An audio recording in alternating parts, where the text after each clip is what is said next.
Today on the Paper Wings Show, we interview Claire Keane.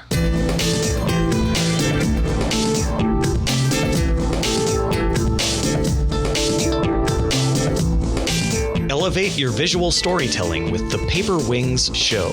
I'm Chris Oatley, former Disney visual development artist and founder of the Oatley Academy of Visual Storytelling. I'm Laura Innes, writer, graphic novelist, and creator of the Dreamer webcomic, published by IDW. And I'm Justin Copeland, filmmaker and storyboard artist for Marvel and Warner Brothers Animation. Our connected world offers infinite reach and visibility. There is no reason to let time, money, and self-doubt bring you down.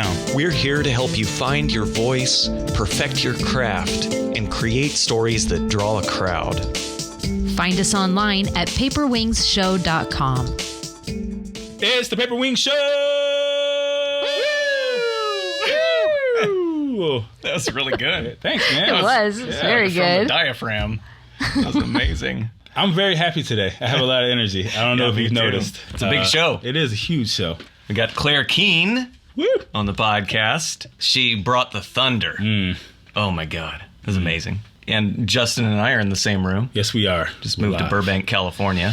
Yeah, we're back. Yeah. West Coast again. I'm still in Ohio. Yeah. Laura, but you're on your way? Yeah. I am. We are working on it. My house is full of boxes right now. It's crazy. We are months away, just months away from all three Paper Wings hosts in the same room together recording a podcast. We are so close. Well, having Claire on the show is only half the reason we're so excited today. We have a huge announcement.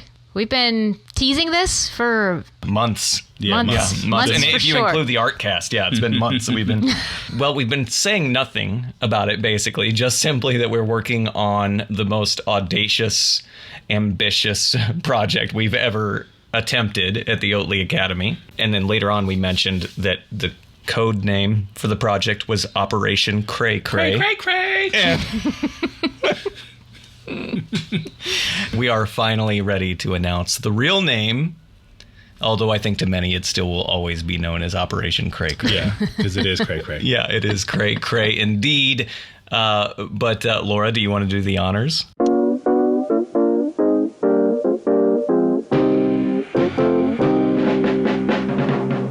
Well, our top secret project is called Oatley Academy Live. And that's live like Saturday Night Live. Mm-hmm. Not live as in Sesame Street Live. Right. Or U2 Live. Right. You don't go to the thing physically. We have a live Broadcast. educational experience. Yes, broadcast from the website. Oatley Academy Live, also known as OA Live, is a positive, passionate community of visual storytellers with classes that are taught by all of the Oatley Academy teachers, past and future, many of the future teachers, and more on that later. And many of your favorite guests from the Paper Wings Show and the Artcast. They've all assembled to help you make a living from your imagination. At its core, OA Live is a visual storytellers community designed to help you launch your own personal projects. It's broken up into three components, so that it really consists of three things. One is class material, it's a course. Two is the community. And the third part are story incubators, which we are going to tell you what that means in just a minute. It's awesome, though. Yeah. We're so excited about it. So the course material, this is all about creating your personal project. And it's, a lot of people, they have ideas for their own personal projects, a comic or a children's book or an animated short film. And it's been rolling around in their head for a long time. But there's a disconnect between how do I take my idea and then how do I actually turn it into something that is finished, right? How do you get that thing done? And once it is done, what do you do with it? Where does it go? Where How does do you it go? promote it? Yeah. Exactly. So we've got 2 classes a month. And they are going to be 90-minute classes with 30-minute Q&A sessions afterwards. And this is an actual curriculum. So we are going to walk you through in season 1 the development process for your personal project. So everything from coming up with an idea to character designs, to figuring out how large your project should be, what kind of project you should do, and what does launch look like for your own individual personal project. All of that is what we are going to be covering in season 1. Chris, at the beginning you mentioned all of the amazing guest teachers who will be helping to teach season 1. Yes. Who are they? Oh my. Well, like we said, all of the Oatly Academy teachers that are that have courses so far or are developing courses for the future of the Oatly Academy. So, Laura, you and I are the hosts of Oatly Academy Live. And then Justin Copeland. Yes, I'm there. Is that... I'm already there, bro. And then we have Brett Bean, who is joining OA, and he and I are going to be teaching a character design course this summer at Oatly Academy, but Brett will also be there for Oatly Academy Live. We'll be talking about character design from the inside out. So working the theme of your story into your character designs. Oh, I want to take it right now. Let's do it. And then we have Paul Scott Canavan, who is a crazy good painter, and Paul is from Scotland, so he has this amazing accent. So for that reason alone, he should be part of Oatly Academy Live. But Paul is the lead artist at Blazing Griffin, an indie game studio in Scotland. He will be there at Oatly Academy Live, joined by our beloved Jen Ely, from Leica and Google and DreamWorks. That's a pretty good client list. It's a good resume. And so Jen and Paul are teaming up to talk about world building and developing the world of your story, and they're very excited about that. And then we have, of course, Sarah Marino, and Sarah's going to be at Oatly Academy Live to talk about titles, log lines, and pitches. What? And she will be joined by one of our special guests for that lesson, and so we'll get to that in 1 second, which is going to be awesome. Titles and log lines are crazy hard. Super hard. Super hard. So Sarah has a ton of experience in this area, as well as her yet unrevealed guest co-host on that, and so we'll get to that in a second. And so next we have Jeff Wamister and Christophe Vacher.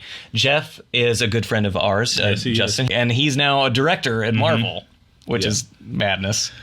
He's just tearing it up. Director and art director over there. They won't let him go. So. Yeah, incredible. And then, of course, my good friend Christophe Vacher, and he is a 2-time Emmy Award-winning art director and is currently working at Hasbro, and he's done art direction for Disney. You know that gorgeous animated sequence at the beginning of Enchanted? He was the art director on that sequence, and it's just, I mean, the color, Christoph. And so Jeff and Christoph obviously have this sort of bird's eye view leadership perspective, right? And so they're going to be talking about teams and collaboration. So near the end of season 1 of Oatly Academy Live, they're going to be there to swing in and talk about how collaborations go wrong and how to avoid that and how to work well as a team, and I'm sure we'll talk about the mainstream as well as on independent projects with them. So if that's not enough, we also have our very special guests, and this is a stellar lineup. We've got our favorite human on the planet, Brian McDonald. And Laura, can you tell us about what Brian's, this is awesome, like what Brian's sort of lesson / crazy stunt is going to be? This was one of our original ideas, right? That's right. I mean, for the whole formulation of OA Live was really just to get Brian to do this, I think. Yeah, totally.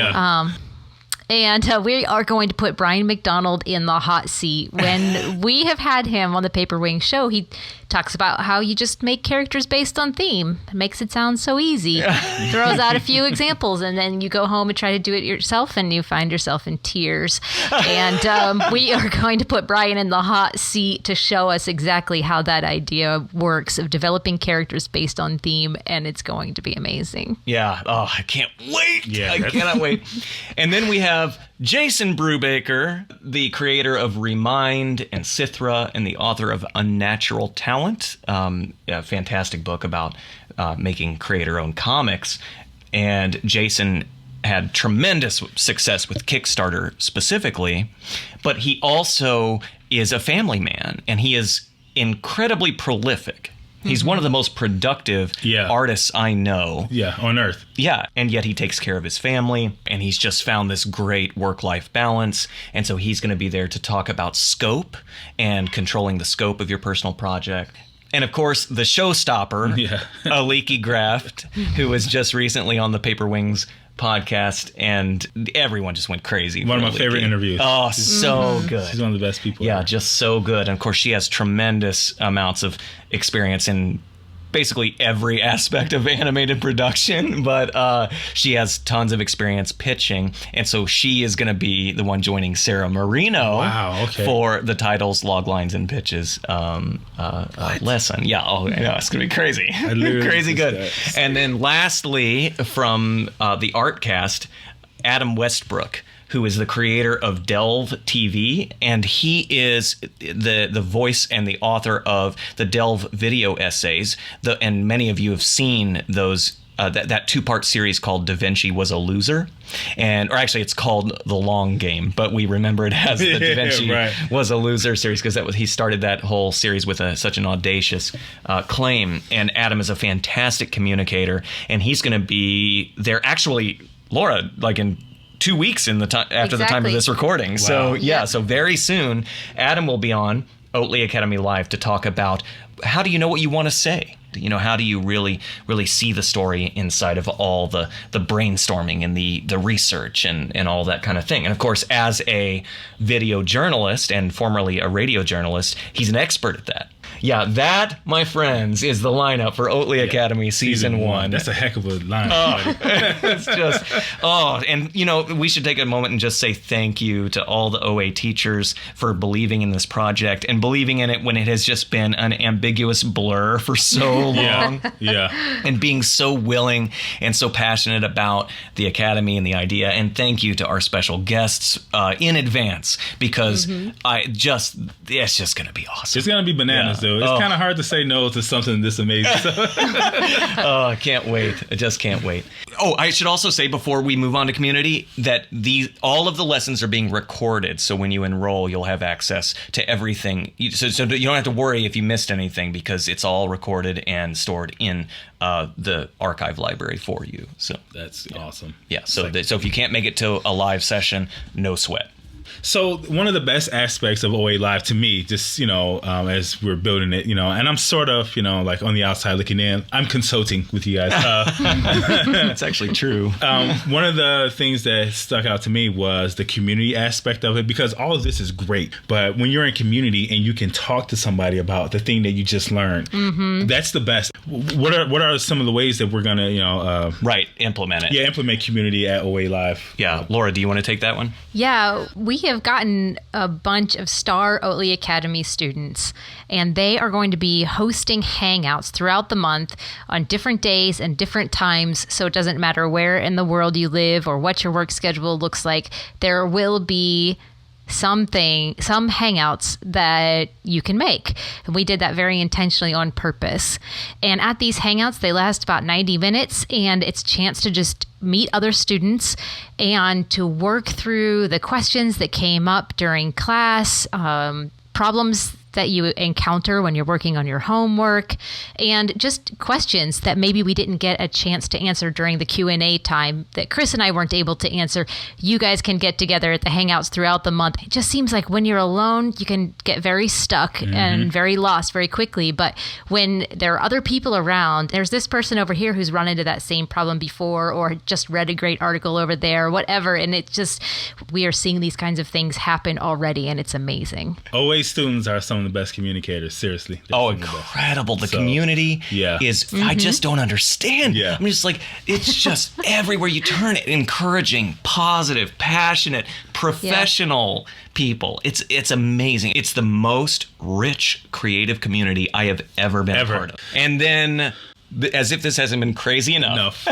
This is the craziest idea of them all. This is the cray-cray. This is cray-cray. I think this is the thing that officially made it cray-cray. This is where we crossed over. Yeah, where we crossed over. We did the cray-cray crossover. And so, okay, it's a little bit difficult to explain, but I think it helps if you picture a Google Hangout on air.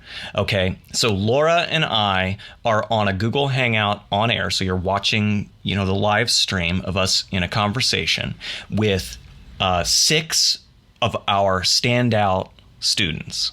And Laura and I are mentoring these students through the story development process in real time. So this idea for the story incubator came out of a Q&A that Ed Catmull, the president of Pixar, did at Disney when I worked there.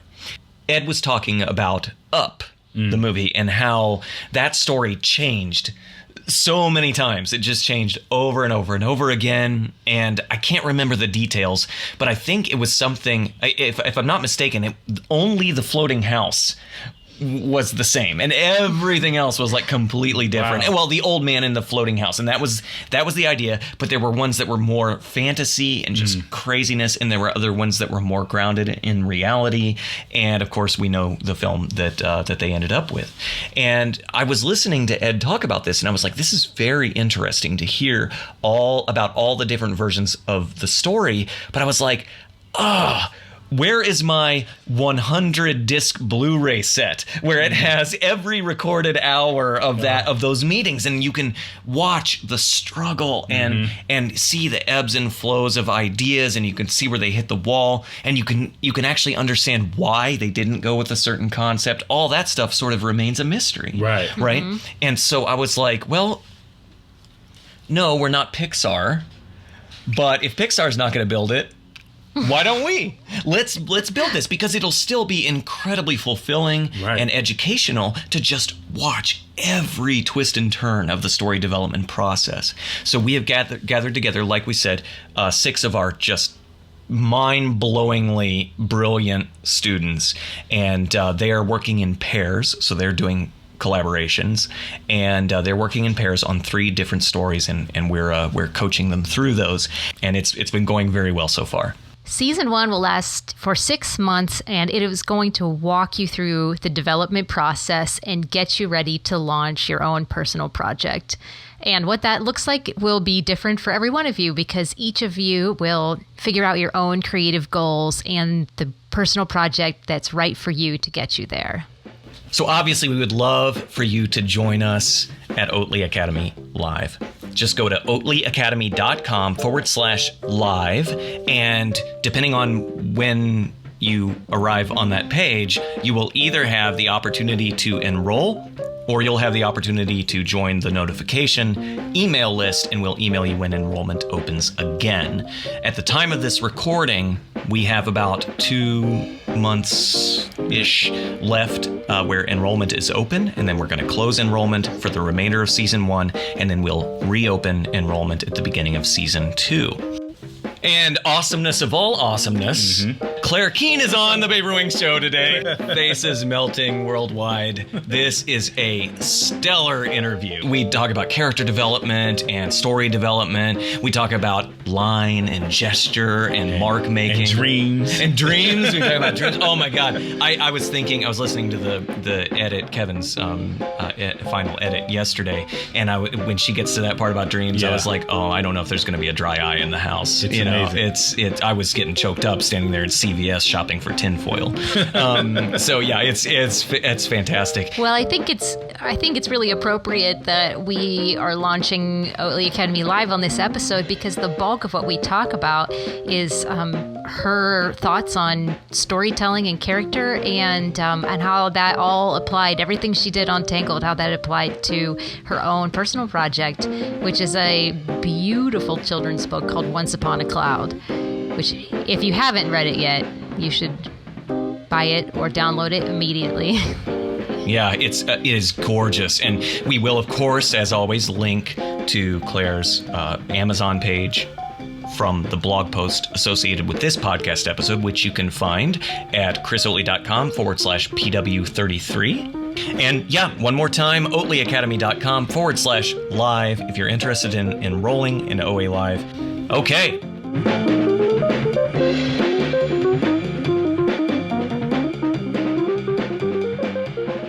Claire, you provided what I think was the best piece of visual development portfolio advice I've ever heard, and I've heard a lot of it.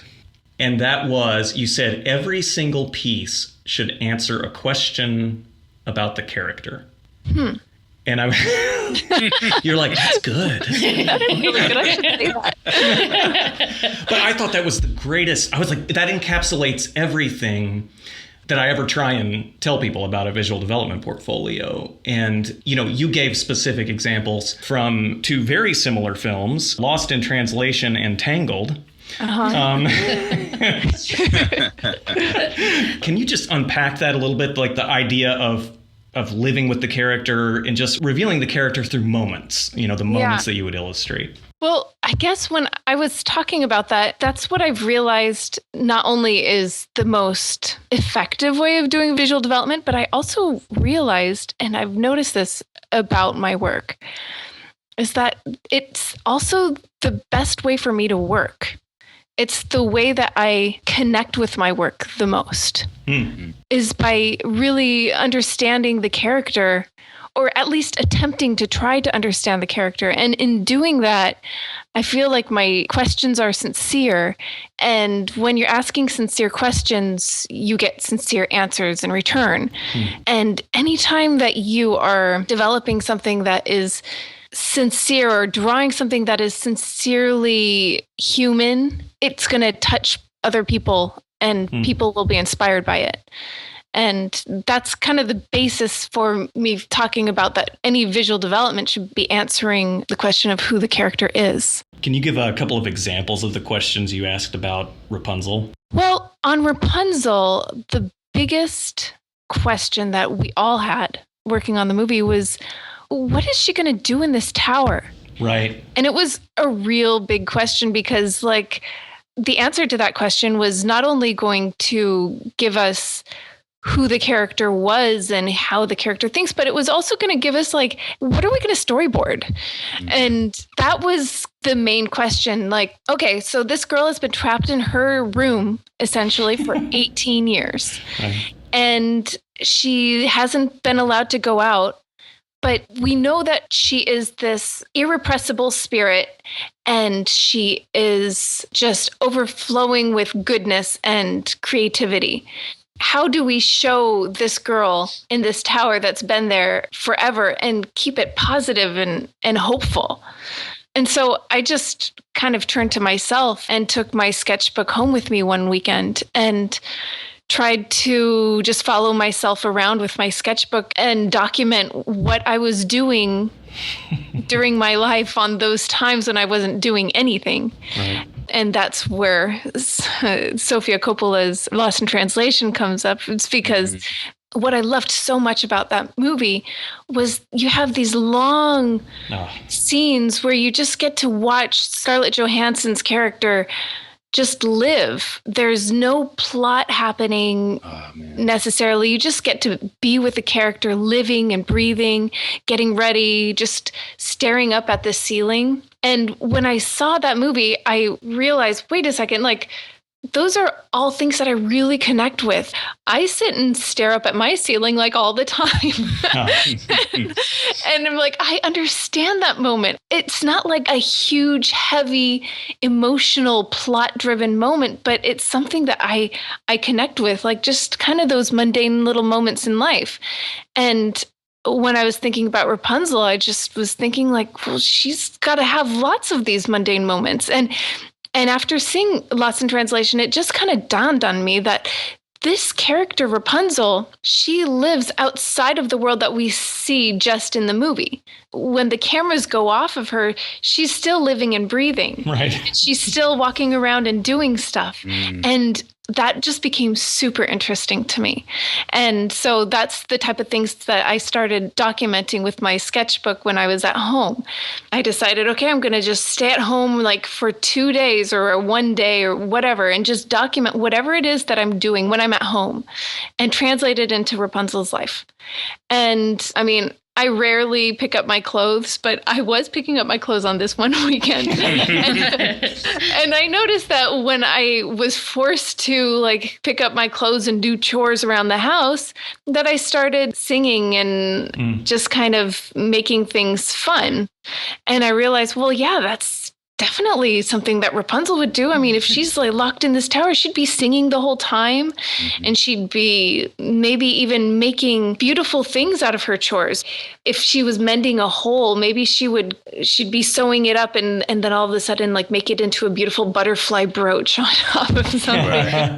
And then also I was like making breakfast in the morning. I bought those chocolate croissants from Trader Joe's that you get, they're frozen. And so I was putting those out in the morning, and I was like, oh, well, maybe Rapunzel makes chocolate croissants. But in my mind, she wasn't buying the frozen ones from Trader Joe's, but she was really making them. And just kind of living my life through Rapunzel just all of a sudden made me feel like I knew her. And that kind of opened my eyes to who this character could be. My students are going to love that because, you know, starting with those questions and answering those questions, that's how you find out who a person is. That's extremely interesting. Like, that's a real relationship, right? And also, on that note, that's really good. Amazing. I remember, for example, you had that sketch, which I love the drawing itself, of Rapunzel pulling her hair through her PJs. And then there's like a little note or something that says like, would be really difficult to put on PJs, you know, with all that hair. And I mean, that would be maybe not specifically about PJs, but you would ask someone how do you get dressed? Like if someone actually had hair that long, you would be curious about that if you wouldn't just flat out ask them, you know. It's like, so what's it like trying to get changed in the morning? Like, are you always pulling that mile of hair through you? I guess the takeaway there is ask the questions you would ask that character if they were a real person. Yeah. And for that particular instance, I feel like I don't think that ever got into the movie in any way, but it was just kind of this little stepping stone into understanding who she was. But I really feel like sometimes stepping out of story plot and structure and all that and just letting your character run free for a little bit is really helpful, because it's there that you start to get to know like those little real moments. And those are the moments that are going to define your character. And also possibly start defining what your plot or story will be. Right. I've heard a lot of writers talk about the point at which the characters start writing themselves, or the story starts writing itself. I wrote a script for a Disney Fairies short that I was pitching, and I had lived with those characters for so long. There were several moments where stuff would just pop into my head. But I think that's where it comes from, though, is when you start to get to know that person as well, you know, and thinking like, oh, that's amazing. That's amazing. It's like, oh, because you think of your friends that way. You're like, oh, I know what, you know, Laura would be thinking if she were here right now, you know. I wrote so much of the start of my story that way. I would just take really long walks and let the characters talk to each other in my head. Really? And like, I would spend hours doing this. Oh, man. That sounds amazing. Like, this whole conversation is making me very inspired to just go and just like close my eyes and let my characters like talk in my head. And I would come home, I'd write it all down. And then some of it made it in, but a lot of it just got cut. Like, it wound up being kind of cute filler stuff, but it was distracting from the plot. Yeah. But it is kind of fun to revisit that like, years and years later and just kind of remember, oh, that was when I figured out who they were, and that's when I fell in love with them, and that's when I really fell in love with the story and made me want to tell it, was kind of all this stuff that's on the cutting room floor at this point. Wow. Yeah, isn't that amazing, though? I talk about that with my dad a lot, too, is that there's things that you do for drawing, and I would imagine in writing also, that are just purely to get you invested in it. And for you to really believe in the character. And I feel like visual development is so much about that. It doesn't matter if it doesn't make it into the movie. And it's really all about just trying to get the person who's making it to believe in the character that they're writing about or drawing or animating. It's really important to believe in that character. I mean, how can you make a whole audience believe in a character if you, the creator, are not believing in her? So the aesthetic of your art, oftentimes I feel like it's almost like a dream. There's something so like evocative, and I think it's hypnotic in a way. And I think that's something that a lot of people respond to. I don't know that for sure, but I feel like that's part of the general appeal and the humanity in it. It's just very human. I'm interested in how you arrived there. I mean, and so much of it, I've even heard you talk about how a lot of it is like an investigation with the line or what, like you're almost like searching for an emotion or an idea with the line. And I know that with your book, there was a specific kind of like aesthetic and everything you really had to lock down. So we'll get to that specifically about the book, but sort of in your general kind of how you found yourself. Can you just tell a little bit about that, about like figuring out what you like and like the kinds of marks you like to make?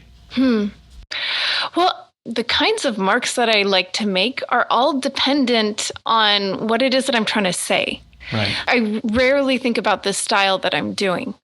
Even though I end up doing lots of different styles, it really just comes from the place of need, of what I'm trying to convey.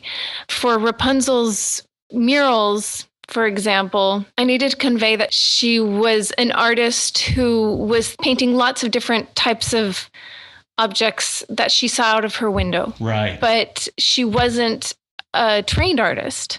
She was going to have kind of a naive quality to her work, or a very simple way of seeing these things. And my biggest question was like, how am I going to put all these things together so that it looks harmonious and not just like image all over her walls? And my answer came to me when I was just flipping through a Charlie Harper book.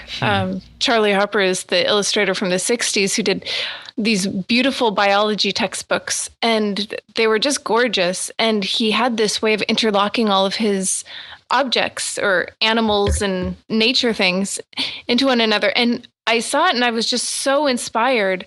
And coupled with just looking at medieval drawings and the way that they looked at the human figure, or just how they would interpret everyday things, it was inspiring. And just seeing the way that they would look at something that's completely different than the way that I would look at it today. Right. That was for Rapunzel's murals. But then when I had to do my children's book, Once Upon a Cloud, my original sketches for the book were all like pen and ink, because I was just trying to get the ideas out as quickly as possible. Wasn't really thinking about color. But the book is about a little girl who goes up to the sky and she meets the sun, the stars, and the moon. And all of these things have light sources. And so while I was developing the story, I started realizing how important showing the light source was going to be. Like, it's important in the story of my book that the moon be glowing and that the sun be shining bright and that the stars be sparkling. And I realized, well, I wasn't going to be able to get that with just pen drawing. I'm sure some people could. I've since looked at Arthur Rackham's stuff and he was able to do it. But Yeah. I was like, I don't know. And so I just went straight to pastel, because with pastel, you can just fill out the whole image and kind of render it through. And yeah, so those are like two completely different styles that I've done, but that have been motivated by what the story is that I'm trying to tell. Right. Yeah, that's interesting. And there's a lot of gesture, like an elegant, like sweeping motion that you'll do in a lot of your sketches and things. And this is viz dev stuff for Tangled, and then your other work that you'll post on your blog and that kind of thing. In your sketchbook work that you're doing, like, you know, drawing Matisse or... Matisse is my daughter, by the way. Right, yes. Anyway, the point being, when there's not necessarily a clear story intent at the beginning... I'm just assuming a lot of that is intuitive about how you're making marks. But is that like the mood you're in during the day? These sketches that you're talking about, Matisse, I have these little sketches that I've done about my family and Matisse, and those aren't sketchbook drawings. Like, I'm not like doing it with her right there. Like, I cannot do that. It's so difficult, just like sitting down. Sometimes I can do that, but if I'm telling a story in the way that I'm doing in those drawings, I usually have to plan it out pretty well. And just thinking about clarity, and if you're talking about like gesture lines or something like that, I guess that's kind of where it's coming from, is just, what is this little idea about? What story am I trying to tell, or what situation am I trying to convey? How are the lines that I'm going to be drawing my characters with going to best describe that situation? Wow. How much do you need in order to like run with the story? Right. Because for me, I get one little nugget of information from that character, you know, and I'm like, I got enough, guys, I'm out, you know, and it's like, wait. This is a full character. You need more. And I'm like, no, I don't. You know? So obviously I don't need a lot, you know, to get going with a character and a story. I mean, it turns out that I do, but it doesn't take a lot to get my juices flowing. Like, how much for you personally and all that figuring out Rapunzel, how much of that do you need to start running with the character? I think it just depends on like where my headspace is at, or sometimes it's in running that I find the character. You know what I mean? Yeah. But sometimes I can't do anything without knowing who that character is. Right. For the murals, I just could not do it. I could not. I could not paint those without doing all that research beforehand. Right. And I'm sure that it seemed so overboard at the time for everybody around me, but it was what I needed to do. Right. And that's the thing, though, is that the believability, I mean, of that whole environment of Rapunzel's tower, but the believability just of that one aspect, it's the spell that is cast. It's the illusion of the story where the power is, and you're not supposed to be conscious of that stuff, right? So we're not supposed to be like taking an inventory on how much work, although we love that process and we love the stuff that's on the cutting room floor that just stays in the sketchbook or that doesn't make it onto the screen. That, I think you would go crazy trying to be a visual development artist if you didn't like that part.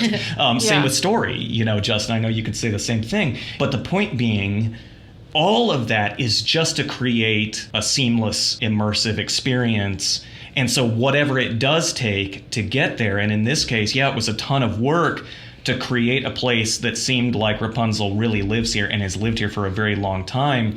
The amount of work or however you got there is irrelevant when it comes to the audience's experience. Yeah. You know? And it's like they have to get lost. They have to forget that this is a cartoon. They have to be crying by the end. And you don't cry over a character you don't believe in. You know? Yeah. I've made those mistakes a lot where you're like pressured by time, you're pressured by those around you, and you just like dive into it and you just go and it's not fun, and every step you're making is like the wrong one. Yeah. And you just kind of try to force it in there. But I've noticed that it's really best to just take a breath, even if you're losing a few minutes, like or even a day, just take a breath and find out what it is that you like about the project that you're doing. What it is that you love about the image that you're going to do. Find research, find images, and then just go off that. You don't have to spend like 4 days doing research or even like a whole day. You can just, if you only have like one image that is inspiring to you, but just when you start, make sure that you're starting from like a place of joy of doing it rather than like, I got to get something done in 3 hours. Oh my gosh, I don't have anything. That sounds like us at work. Yeah, I know.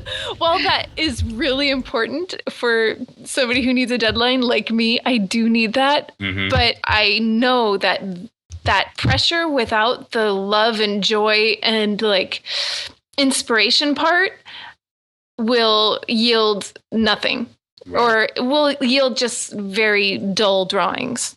Yeah. I always tell my students, it's working really hard in the wrong direction, Wow. Yeah.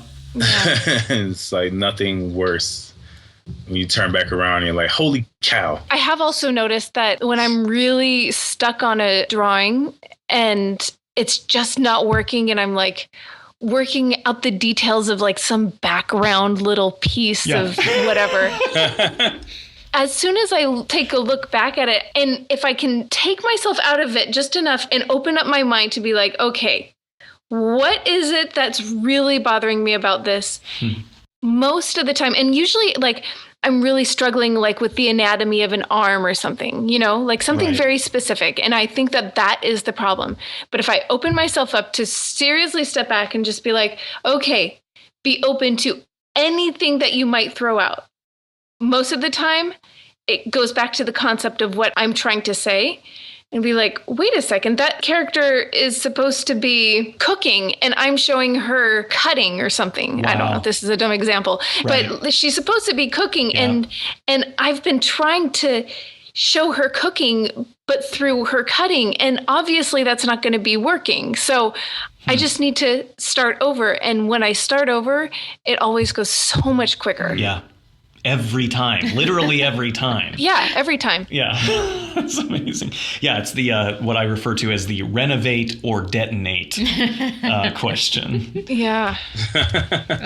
Chris told me to scrap the cover of my book. What was it? That's right. A day before it was due. Yeah. Oh. Maybe it was a couple days. I agonized over it all weekend, and then the day before it was due, I realized he was right. And I did the whole thing in about 3 hours, and it's fantastic. Yeah, it's awesome. Great. Yeah. And that speaks to Claire's point about the bigger picture, right? Because it was really an energy issue, the energy of the piece. And I think in a lot of ways, you're talking about, yes, of course, the storytelling moment, but it's also the energy of the moment. And cooking versus cutting have drastically different kinds of energy physically, right? Physical gestures are completely different. I think there's something different emotionally about it too. Yeah.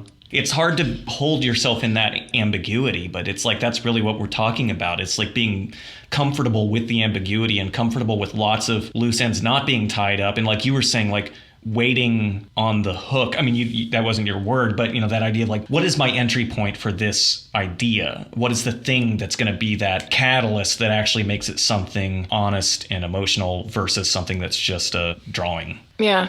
To me, it's almost like the preparation and then cooking. Like you can't cook without prepping first, but you got to start cooking at some point. I do have a question, though, because you've made your own projects and you've worked in a studio. When it comes to this character stuff, is it ever a problem? Like you're thinking through who you think Rapunzel is, and then you come and present it with the people you're working with and they have a different idea? Or do you find that it's like she came out of different voices all speaking into her and that she became more clear through the collaboration? I feel like she just kind of became more clear because at that point, I mean, I'm sure that it does happen where people have different opinions about this, but at that point, I felt like it was really just open because nobody knew. Like it was really, truly a question. And what I was offering wasn't anything so drastic that it was going to be polarizing in any way. It was really just, I guess because it wasn't really going to be in the movie. Right. Then everybody's like, yeah, fine, that's great.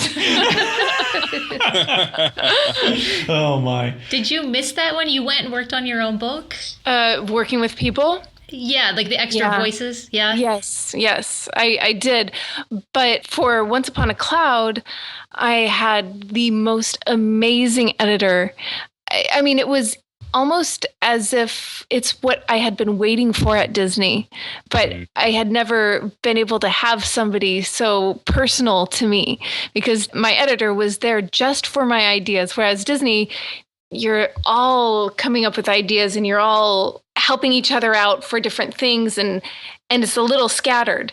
But this was very specific for my book, my ideas, and she was there for me. And so it was this very, very nice collaboration. And it was as if she reached into my brain and she could see what the threads were that were the most inspiring to me. And she like pulled them out for me and just laid them out so I could be like, oh, yes, I guess I did have that in my head. It wasn't ever that she placed anything in the story for me. It was really her just kind of making sense out of things for me. Mm-hmm. Nancy Conescu is her name. And she was just really, really, really helpful for me for that.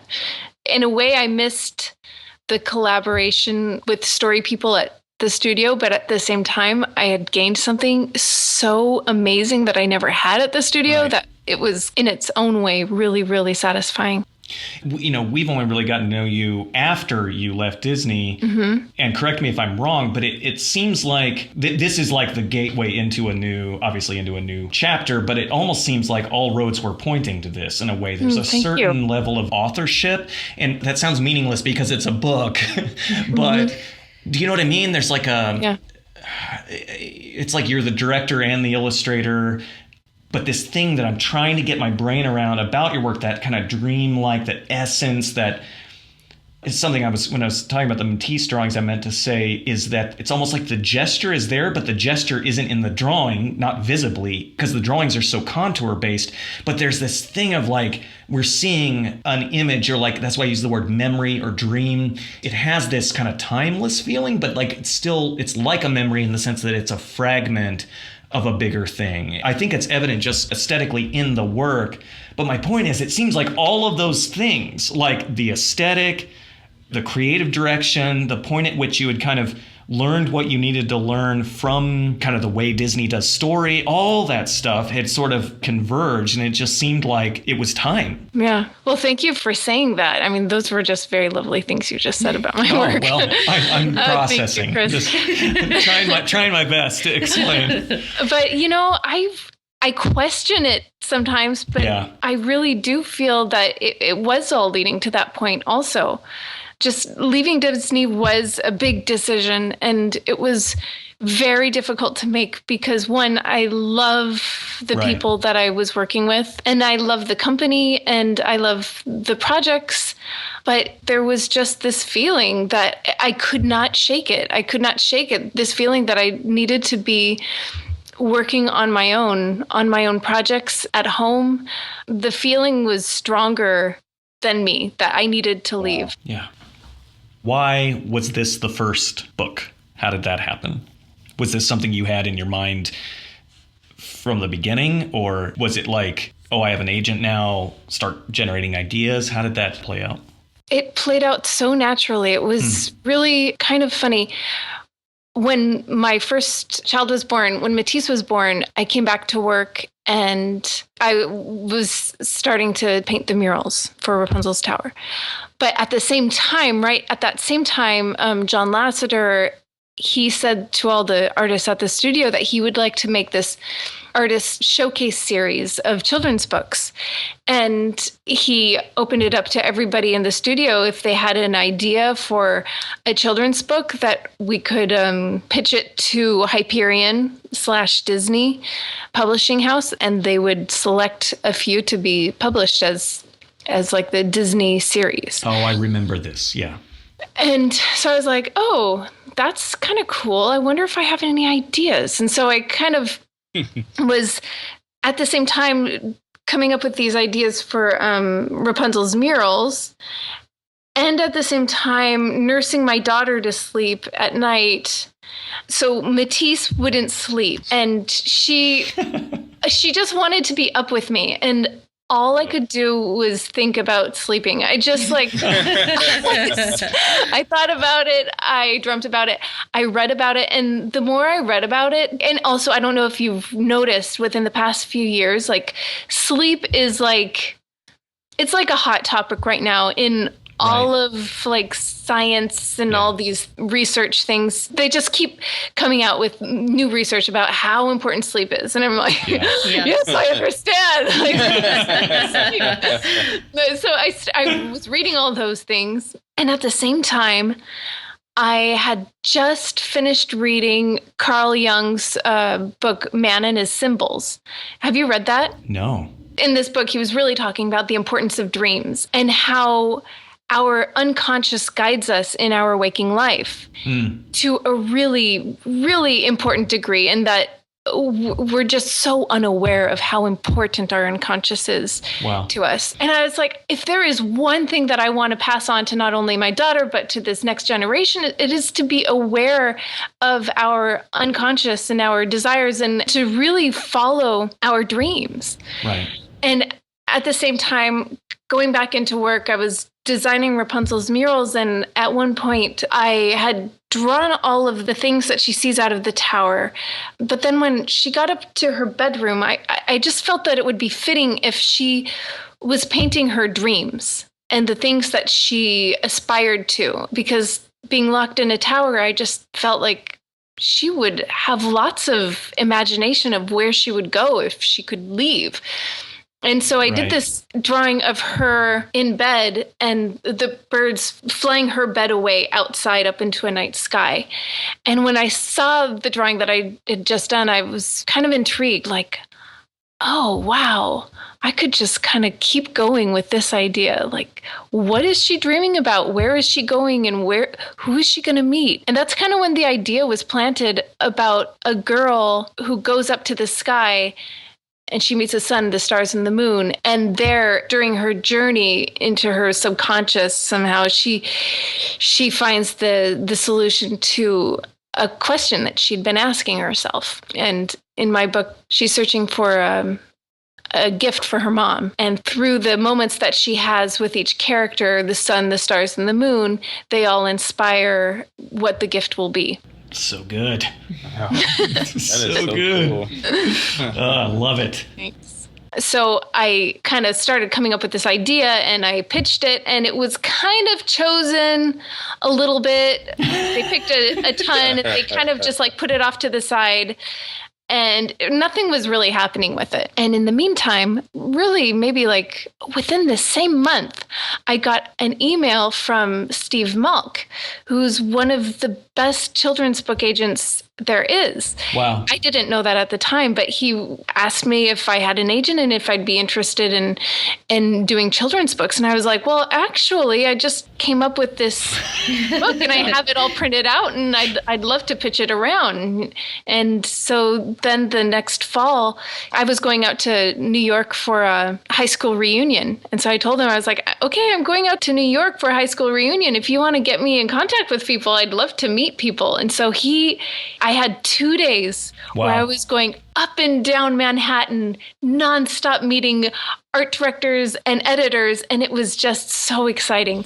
And so the first person that I met with was actually at Penguin, and Nancy. It was Nancy Conescu, my editor at Penguin, and I showed her the book, and I showed her publisher, and they seemed interested. And by the end of the day, I'd gone through all my meetings, and I got the email that they wanted to sign a contract with me for 2 books. So I was like, whoa, that's so cool. Yeah. Oh, and my so goodness. That's when it kind of started. Wow, that's amazing. When you first met Nancy, did you know that she was someone that you wanted to work with? Like, was there a connection there? Yeah. Yeah, I had met her at one of Steve's parties previously, and she'd wanted to work with me on another project and it didn't work out, but she was just like a really cool person too. And so I was really excited that I got to work with her on this book. And she, I don't know, I'm truly like, wait a second, maybe she was my magic feather. Yeah, right, exactly. Oh my goodness. And so, okay, so I'm assuming that your writing process involves thumbnails or doodles in the margins or something. Well, I guess actually this is sort of 2 questions. One is, what was it like actually doing Once Upon a Cloud, the actual writing, if we can even call it that? I don't know how formal that was. I'm interested in that. But also, do you think you'll do another book this same way, more or less? Or will you change stuff next time? I have no idea. I have no idea. I'm just seriously just trying to figure out what my next thing is going to be. And I don't want to tell myself, okay, this is the way that it worked last time, so it's going to work that way this time, because it's, I feel like I'm just kind of like starting all over. Yeah. I was just watching a documentary about the guy who made up Minecraft, Marcus Persson. And he's like, I made this game for me, you know, and now it's extremely successful. So it's like, how in the world do you do that again? It was born out of something that I needed. And for you, Claire, it was sleep. And so I know how that feels. Do I need sleep again, you know? Yeah, Justin, that's so true. And I feel like that's what I'm searching for right now. It's like I read that book by Carl Jung, and it provided me with so much insight that I didn't have before. And I need something like that, something to be inspiring me in the way that I was so inspired during that time in my life. Or not. Maybe not. Maybe it's not so deep and thoughtful. Maybe it's just about a little girl and her everyday life. I don't know. I mean, I would highly doubt it, just because it seems like everything I do somehow has some big backstory. I don't know. Yeah. It's supposed to be organic, you know, the idea machine. It's not a machine. It's an organism. Yeah. And unfortunately, organisms have their own timing. You know what I mean? I think that's the difference, though, between a professional writer and someone who's in the more kind of the broader visual storytelling kind of realm, right? And a screenwriter has to do what an illustrator does or a visual development artist does in a professional sense. They have to show up on the day, and no matter what they're feeling like, they have to make pictures or get pages done. And that'll fluctuate. Your level of productivity will fluctuate, of course, but you know, basically that's the idea. And so it's like, well, I was just hired onto this TV show. I haven't even watched it. So the first thing I do is I sit down and I binge the first 4 seasons of this show, and now I figure out how to write it. That is different than really what I think probably most of the folks listening to this show, and certainly, Claire, your situation, you know, it's like, yeah, you have a publisher and everything, but it's still in a lot of ways you're doing personal projects. Right. And I think that's what a lot of the folks listening to this are that's the space they're in. They're not training to be story craftsmen, although there's a lot we can learn from people who are journeyman story artists like yourself, Justin, even though obviously that your life is much bigger than that, but you're able to do that job. There's a lot we can learn from that. You know, that's not necessarily what we're even trying to cultivate. Right. And I know for me, theme has been the thing. You know, it's like, what are we trying to do? And there's something interesting, because I'm thinking about Woody Allen and the Coen brothers and, I don't know, some of these other just prolific filmmakers. They don't wait around. They just and it doesn't mean that all of their movies are great. And so I'm not necessarily making an evaluation. I'm just saying they have something. They have some ability to not fuss too much and just kind of like just make a movie. Just do it. Yeah, you know, and I don't know. I'm not... Just show up. I know that's what I've been really trying to focus on. It's just trying to at least get a rhythm going, you know, just have a habit, run in the morning, meditate, have something that I do regularly and come up with ideas every day, even though that one is the most difficult part for me. Right. And extracting a story from an idea is so hard. I think that's the thing. So I can come up with tons of ideas. Right. Yeah. But then like I have this whole list of ideas that don't mean anything without me like actually investing in one of them, you know? Yeah. Right. I know the worst question I ask myself is like, all right, bro, now what are you trying to say? And I'm like, I don't know. I feel like I got really lucky with Once Upon a Cloud because I knew what it was and I never for once faltered on that. I just knew it. Yeah, I was talking to our good friend Brian McDonald the other day. Oh, I know Brian. Oh, yeah. Everybody knows that. He is one of my favorite human beings that I've ever met in my life. And he was saying that is the thing you have to figure out first. And yes, that's the hard part. And yes, that's the part where you have to, in my case, walk my dog a lot, or in your case, Claire, go on runs in the mornings and meditate. And that is the hard part. Because Brian's definition, of course, is the telling or retelling of events leading to a conclusion. And when I first heard that, I thought he meant ending. But when he said conclusion, I just thought he meant, like whatever, I sort of took my like existing framework for a 3-act structure and tied all that together and just went, okay, I see. So then, you just make sure there's no dangling threads and blah, blah. And that's not what he means at all. What he means is we make a conclusion like an epiphany. Like we have some sort of like, oh, I understand why I just read that story, or I understand why I just watched that movie. When you feel like a movie or a story is off or like it wasn't very good, you're almost certainly going to get an effective lesson out of just asking that question. Like, what was your point? What was their point? And if that's not clear, then the process of creating it is frustrating, and it's frustrating for the audience to watch or read or listen to. So anyway, it's not very comforting, but I think that is, I think he's right. I think that is it, right? And that's why it's so hard, but it's why when you fight for it and you figure out like, this is the point of my story. Again, we're back to that, like, oh, this is when the story kind of starts, quote unquote, writing itself. When the whole process starts to gain momentum and things start to unlock. It's not like you don't keep hitting roadblocks or hit struggles, but they just seem so much smaller in comparison. I find that very encouraging, just because when you're faced with this story, I tend to just think of all of the possibilities, but to know that it's actually boiled down to just start here with what it is that you really want, what you need to say, what you're meant to be saying right now at this moment.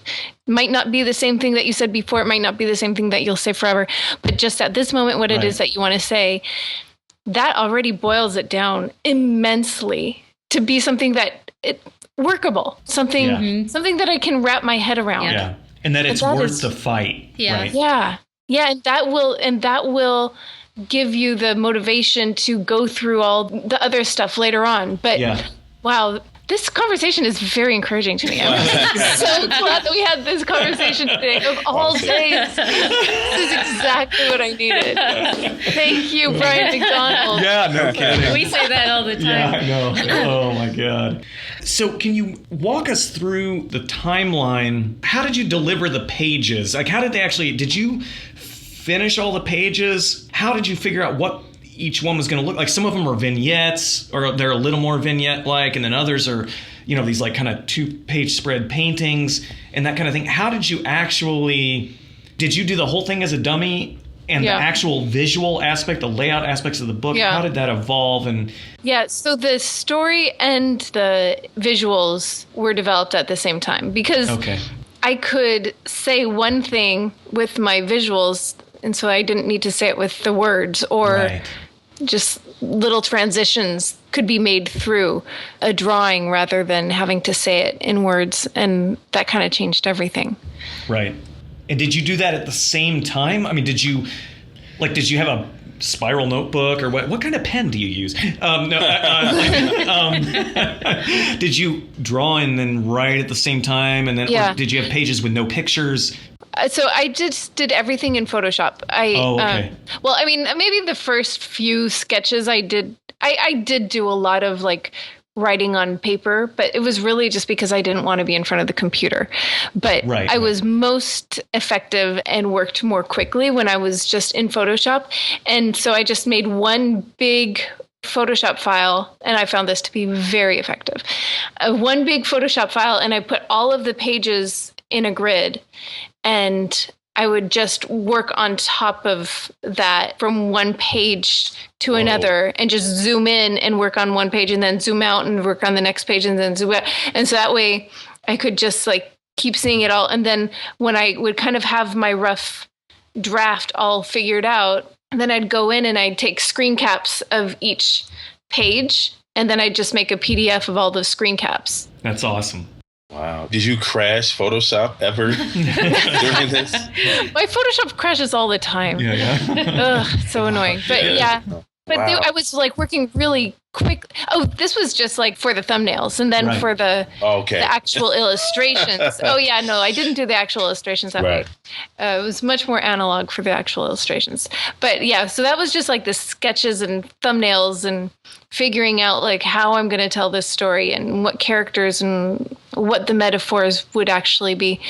So we kind of got that locked down, and then I just needed to deliver the illustrations. And I was still working at Disney, and I was like, I just need to get into it. Right. But I'm kind of torn because I'm still at Disney. And so at one point I was like, this is it. It's now or never. This book is never going to get done if I don't leave. And so I left, and I was like down to the wire. And so I did all the illustrations in 2 weeks. Goodness. Wow. Yeah. And they're not small. No, they're huge. Yeah. And so I put my gas mask on. Yeah. And I worked in my little pastel chamber that I created in my office. And I just did that for like 2 weeks straight. Oh, and the first round I looked at, I was like, oh, these are too tight. And so then I had to I went back in and I changed a ton of them and redid a ton of them so that they weren't, I just didn't want it to feel like super tight. Yeah, they have a very atmospheric feel, and pastel was definitely the right call on like the sun. That's encouraging too to hear. This is something I always forget about. Always, like every time I paint, every time I forget this. Like a gestural, stuff that's missing, lost edges is specifically what I'm talking about. But I also mean like the gestural energy of a piece it's almost never painted or drawn as quickly as it looks. Yeah. Like you have to work for the effortlessness. Like you put a lot of effort in to get the like earlier you were talking about those sketches of Matisse that you thought that I've been doing in my sketchbook. I was like, oh, I'm so glad that it comes off that way, but that is not the reality at all. Those are labored, but just put another layer on top of it. And full disclosure for the illustrations, like a lot of them were done completely in pastel, but then there were some where it was just like going to be so much easier if I did this or that in Photoshop. So a lot of them have a lot of Photoshop retouches. Right. And just having like that pastel underlayer to kind of move and shape and kind of rework made it feel so much more organic, opposed to just like starting directly in Photoshop and working. That's what I noticed. I've been experimenting with that idea a lot lately of make something deliberately loose with basically no sharp edges, no details at all. And this sounds now simple and obvious as I'm saying this out loud, but my tendency when working digitally is to go and break up my kind of key elements, my characters and then different parts of the background. Maybe it's the foreground, middle ground, background. It depends on the image, but kind of the key elements of the image to kind of break those all up into masks or different layer groups with masks on them. And that can be extremely useful in like an animation production situation, where you have to make a lot of changes, or if I'm working on a freelance job and then art director needs to be able to pull apart the image or turn stuff on and off or whatever, it can make changes very quick. It's an economical kind of thing, or it can be, but the problem is that I lose all that sense of spontaneity. Yeah, I know. Yeah. And it's like when you're working in pastel, it's great that you can then kind of fix things digitally for the sake of the kind of the economics of it all. But you're forced into this place of like, you just have to make it's pastel. You can't switch to the no taper, no feathering pen. You can't, it's like you just have to stay there in that medium. And once I'm doing this for this children's book that I'm illustrating right now too, I'm doing it in watercolor, or I started. So the downfall is like once you start going back and forth though, then it's done. Like once you've done it once and you've seen that it was successful, then everything that you're doing analog after that, you're just kind of like, okay, I'll do that in Photoshop after. Okay. Right now I'm doing these watercolor things and I've got like all these tiny little fairies to do. And it's like really annoying with the watercolor or in the ink. And I'm just like, I'm not going to do it here. I'm just going to do it in Photoshop. I'm just like, oh man, I wanted to have all these originals, but. Right. Yeah, that's the trick though. Terrell Whitlatt said, it's so simply, we were in a conversation about hitting deadlines and professionalism, just basic professionalism, and how we put all this emphasis on fundamentals to become a better artist, right? And yes, that's what they're for, but it's easy to forget how important fundamentals are when deadlines are involved, because fundamentals are your safety net. Fundamentals are how you guarantee, you were talking about earlier about how if I'm not inspired, I can still do a drawing. And yeah, maybe I might not feel like it has a lot of inspiration inherent in the image. It's done and it's on time and it doesn't suck, and that's the thing about. Yeah, that's true. Yeah. You just don't want to make your life about that. Yeah, exactly. And so that's what Terrell said. She said, we do our best on time. Right. That's professionalism, and that's being a professional artist, is doing your best on time. Again, so simple, but so genius, so good. It's so different. Well, refreshing, I would say, hearing painters talk, about, what goes into it. Because we don't have a lot of, we can change our brushes. We need a different brush. But you're still always trying to do more with less, though, constantly. Yeah. And then not having to choose which tool to use, because I don't use Photoshop anymore. It's kind of freeing in a way, because it's like the more with less thing comes into the character and the camera and the movement and the lighting. So it forces me to think about different things in that sense, rather than how am I gonna approach the line weights, for this character or whatever. It's cool to hear that different sort of take. Like the technique stuff, you mean? Yeah, the technique stuff. Your boards are so visceral. And yeah, it's like you might not be switching actual Photoshop tools, but you still change the way you make marks constantly. Yeah. And also depending on your deadline. Right. Anyway, doing our best on time, though, that's that idea of if you have to just Photoshop the fairies, you got to Photoshop the fairies. Then just do it, right? And then I guess it becomes a new problem to solve. What is the part of this illustration where I'm going to preserve the organic spontaneity of it? Yeah, or just figuring out how to keep that organic spontaneity going in every layer, in every step of the way, which that's what I've found is really the key.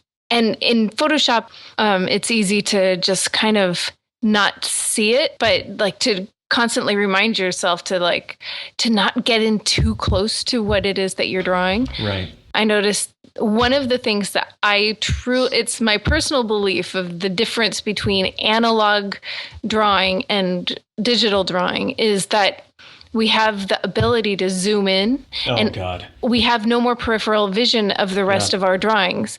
And that I think is really dangerous because when you're drawing, you can be focused on a little area, but your peripheral vision is still working and you're unconsciously, subconsciously still taking in all that stuff. Yeah. And if you don't have that, it can be kind of a slippery slope. And so I try not to zoom in too much. I can't not zoom in when I'm on my Cintiq. I just can't. I cannot. I know, me it. too. Well, because my Cintiq is super small. And so what I've done, I've now put my navigator window on my second screen on the left. Right. So that I can zoom in, but I still have my overall image right there. Yeah, that helps. This is also why I'm asking all these questions, Claire, about the sort of the invisible gesture and trying to get my brain around that, because that's what I'm dealing with right now, which is trying to see the piece as a whole. And I mean the energy of the piece and does it feel like a moment? Does it feel like it happened? Right. And you look at Sargent or, just any of the masters, and that's what it feels like. That's why we love it, because it just feels like just this moment that just happened. And, you don't question. Yeah, sure. If you're a painter, you're analyzing everything, but at the same time, even as a painter, you don't only think of it that way, or you don't primarily think about it that way. You're not primarily conscious of the technical. You're primarily conscious of the power of the piece. And so that's what I'm thinking about constantly. And I just realized that Zooming is one of the main places where I completely lose that. Yeah. It's just gone. So I started working on my little laptop with my tabletop tablet, not my Cintiq. And I haven't been using my Cintiq much at all. And I've realized that in doing that, part of the reason I Zoom is to get more control over the way that I make a mark, which is a bad thing. I'm in a place right now where I need to not be able to control it. Yeah. There has to be an accidental aspect to it. Yeah, I 100% agree with that. Not to bring it back to Rapunzel again, but... We love Rapunzel. Oh, gosh. When I was working on Rapunzel, that whole sketchbook thing that I did really came from this backlash of Photoshop that I'd been doing. Right. I had been doing these really tight renderings of Rapunzel, like what her texture of her skin was going to be, and like the little details in her eyes, and like designing her eyelashes and stuff like that. And I was doing that for weeks. Right. And like the fabric texture and all that. And I just felt tight, and like I just needed to break loose. Yeah. And I had just finished an improv class where it was all about just like going with the moment and just like taking what was coming at you. And so I was like, I'm just going to take my sketchbook and just draw. And I'm not going to, because I was having a hard time drawing after that, because I was like, oh, but I just made a mistake, and I just thought that, and it was just like so mousy and so annoying to myself. And so I was like, I just need to go and like do this for real. And so I took my sketchbook and I went to the beach, and I just was like, I'm just going to yes and all of my drawings, just like in improv class. I don't know if you know the yes and philosophy, where somebody says something to you and you just take what it is that they gave to you and you add on to it. And so I was like, anything that I draw, I'm going to yes and myself. Anything I draw, I'm just going to add on to it, and it's going to be made into the final drawing. And I did that, and it was so liberating.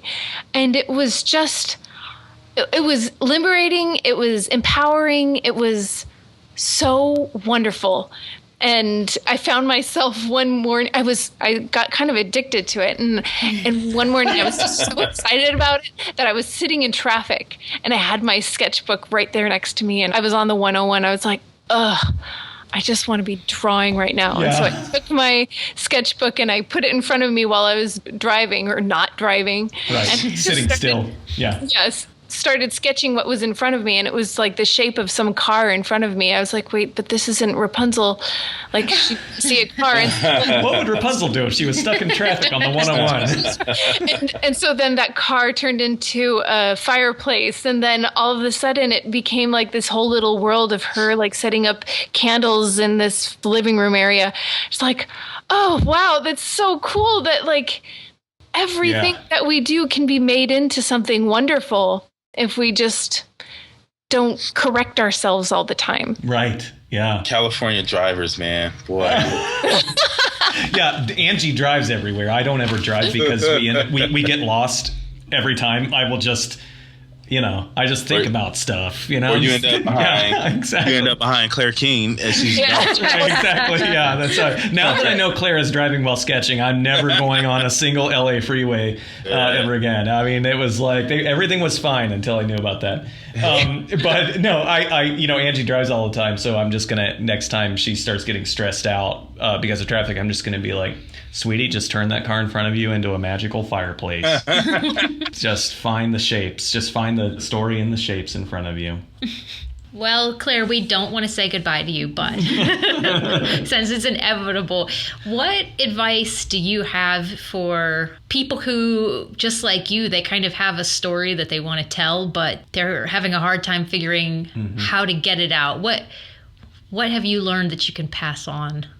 Well, what I'm learning is that what you're supposed to be doing and what you're supposed to be saying is right there in your desires and what you love.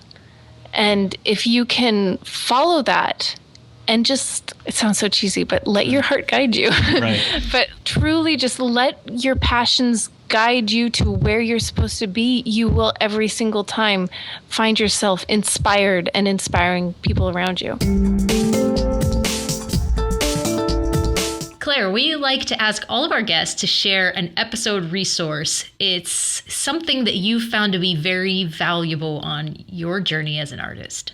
If you're really interested in reading more about the unconscious and how to find what it is that you're truly passionate about, pick up anything written by Carl Jung. Man and His Symbols was very inspiring to me. Also, Joseph Campbell. I just finished listening to all of his interviews. They're on Audible. Wow. It was so inspiring, just deeply spiritual and kind of amazing. Thanks again for listening to the Paper Wings Show. If you are interested in joining us for Oatly Academy Live, the positive, passionate community of visual storytellers taught by all of the Oatly Academy teachers and many of our favorite guests from the Paper Wings Show and the Artcast, go to oatlyacademy.com/live. This podcast is a production of the Oatly Academy of Visual Storytelling. Chris Oatly and I, Laura Innes, produce the show and we co-host with Justin Copeland. Our production manager is Anya Marcos and our editor is Kevin Chandler. The recurring musical segments were produced by Research Division. We are a proud member of the Visual Voice Podcasting Network, and you can find all of our available shows at chrisoatly.com/shows. It's the Paper Wings Podcast. Woo! It's been too long, man. That was really good. Yeah. That was way better than my first attempt. It's like, You might lose your job, Chris. Justin's pretty good at this. I am happy to relinquish it to a more skilled I just don't have skills, man. podcast title shouter. Told you. I like that there's a sock here. That's my handguard, buddy. Oh, okay. So what you do is. I thought it was a sock. It is a sock. Well, It it was was. a child's sock. This will be a humongous child sock, as you will one day see. Kablam. Look at that. Oh, yeah. Yeah, it's beautiful. It is. It's very nice. Yeah. It's very dainty. It's almost like you're wearing pantyhose on your hand. Yeah. You could call it a stocking. That's what they called them back in the day. Turning the century term there for a sock. Oh, dude. All right. I need some coffee. I know, man. I made some, but it's burnt now.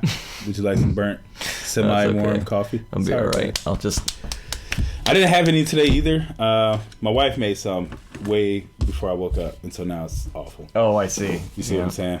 So, want some tea? Tea can work. But that would take me a few minutes. It's okay. Okay. Well, Good. Laura... We don't need to make Laura sit here and wait. All right. We can make some tea. You want to walk downtown and get lunch after this? What are you doing after this? Yeah, we can do that. Yeah. Oh, sorry, Laura. Could you hear us? Did that make you jealous? Sorry. I did. Man, you've been hanging out with this dude for 2 years. Sorry. I know. It's kind of not cool. I don't really like this right now. It's like, this is like where I'm the dog that you guys are trying to I like know. Come pick here. the favorite, you know? I don't mind buying your love. All right. Claire Keane.